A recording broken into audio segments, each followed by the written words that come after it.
एक बार की बात है, केरल के एक छोटे से शहर में सुल्तान नामक एक डरावना कब्रिस्तान था। ऐसा कहा जाता था कि उस कब्रिस्तान में विभिन्न प्रकार के अलौकिक शक्तियां रहती थीं। एक चांदनी रात को बिली, लुसी और रोहित, तीन दोस्त कब्रिस्तान के किनारे पर एकत्रित हुए। अचानक उनको कब्रिस्तान से भयानक फुसफुसाहट की आवाज सुनाई दी। आवाज कहां से आ रही है? यह देखने के लिए वे हाथ में टॉर्च लेकर सावधानी से कब्रिस्तान के गेट से अंदर घुसे। जैसे ही वे कब्रिस्तान में दाखिल हुए, हवा तेज चलने लगी। अचानक उन्होंने एक इंसान को एक मकबरे के पास टहलते हुए देखा। वो उदास और खोया हुआ दिखाई दिया। कौन हो तुम और इतनी रात को यहाँ क्या कर रहे हो? मैं एक आत्मा हूँ और मेरा नाम अकबर है।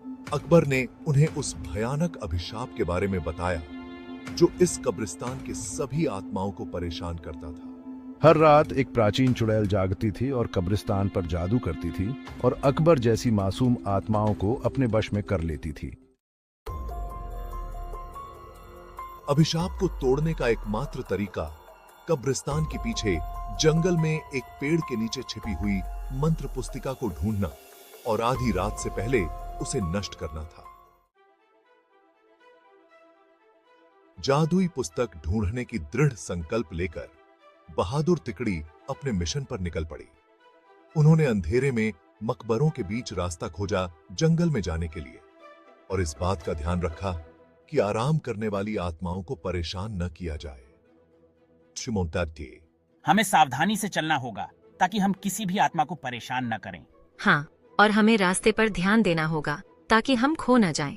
रास्ते में उन्हें बोन्स नामक एक शरारती छोटे कंकाल का सामना करना पड़ा, जो उन्हें जादू की किताब खोजने में मदद करने के लिए तैयार हो गया। देखो, वो कंकाल हमारी तरफ आ रहा है। अरे दोस्तों, मैं बोन्स हूँ। मैं जानता हूँ कि तुम जादुई पुस्तक की खोज में हो। मैं तुम्हारी मदद कर सकता हूँ। सच में तुम हमारी मदद करोगे? हाँ बिल्कुल, चलो आगे बढ़ते हैं। वह कंकाल उन्हें एक पुराने आम के पेड़ के पास ले गई और कहा, इस पेड़ के पत्ते सब अपने पास रख लो। अगर यह पत्ता तुम्हारे पास रहेगा तो वह चुड़ैल तुम्हारा कुछ नहीं बिगाड़ सकती, और यह पत्ता तुम्हें जादुई किताब हासिल करने में मदद करेगा। देखो, यह है वह पुराना आम का पेड़। इसके पत्ते अपने पास रख लो। अगर यह पत्ता तुम्हारे पास रहेगा तो वह चुड़ैल तुम्हारा कुछ नहीं बिगाड़ सकती, और ये पत्ता तुम्हें जादुई किताब हासिल करने में मदद करेगा। यह कहकर वह कंकाल वापस कब्रिस्तान की तरफ चला गया। आम के पत्ते को अपने हाथ में लेकर तीन दोस्त जादुई किताब ढूंढने लगे। बहुत ढूंढने के पश्चात जंगल में एक झील के अंदर उन्हें चमकता हुआ कुछ दिखाई दिया। रोहित को तैरना आता था, तो उसने झील के अंदर जाकर वह चमकता बॉक्स ले आया। जैसे ही आम के पत्ते को बॉक्स के ऊपर रखा, वैसे ही बॉक्स खुल गया और चमकती जादुई किताब बाहर निकल आई। आधी रात करीब आते ही वे तीनों अपने हाथों में जादू की किताब लेकर श्राप को तोड़ने के लिए कब्रिस्तान की तरफ बढ़े। कब्रिस्तान में आकर वे किताब को खोले और एक प्राचीन मंत्र का पाठ किया।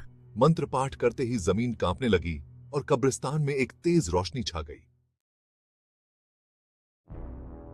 वह चुड़ैल जाग गई और गुस्से में दिखाई दी, लेकिन उसकी शक्ति धीरे धीरे कमजोर हो रही थी।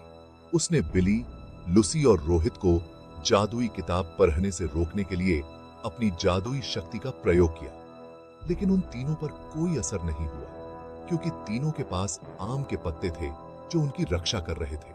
धीरे धीरे चुड़ैल की सारी शक्ति खत्म हो गई और चुड़ैल भस्म हो गई।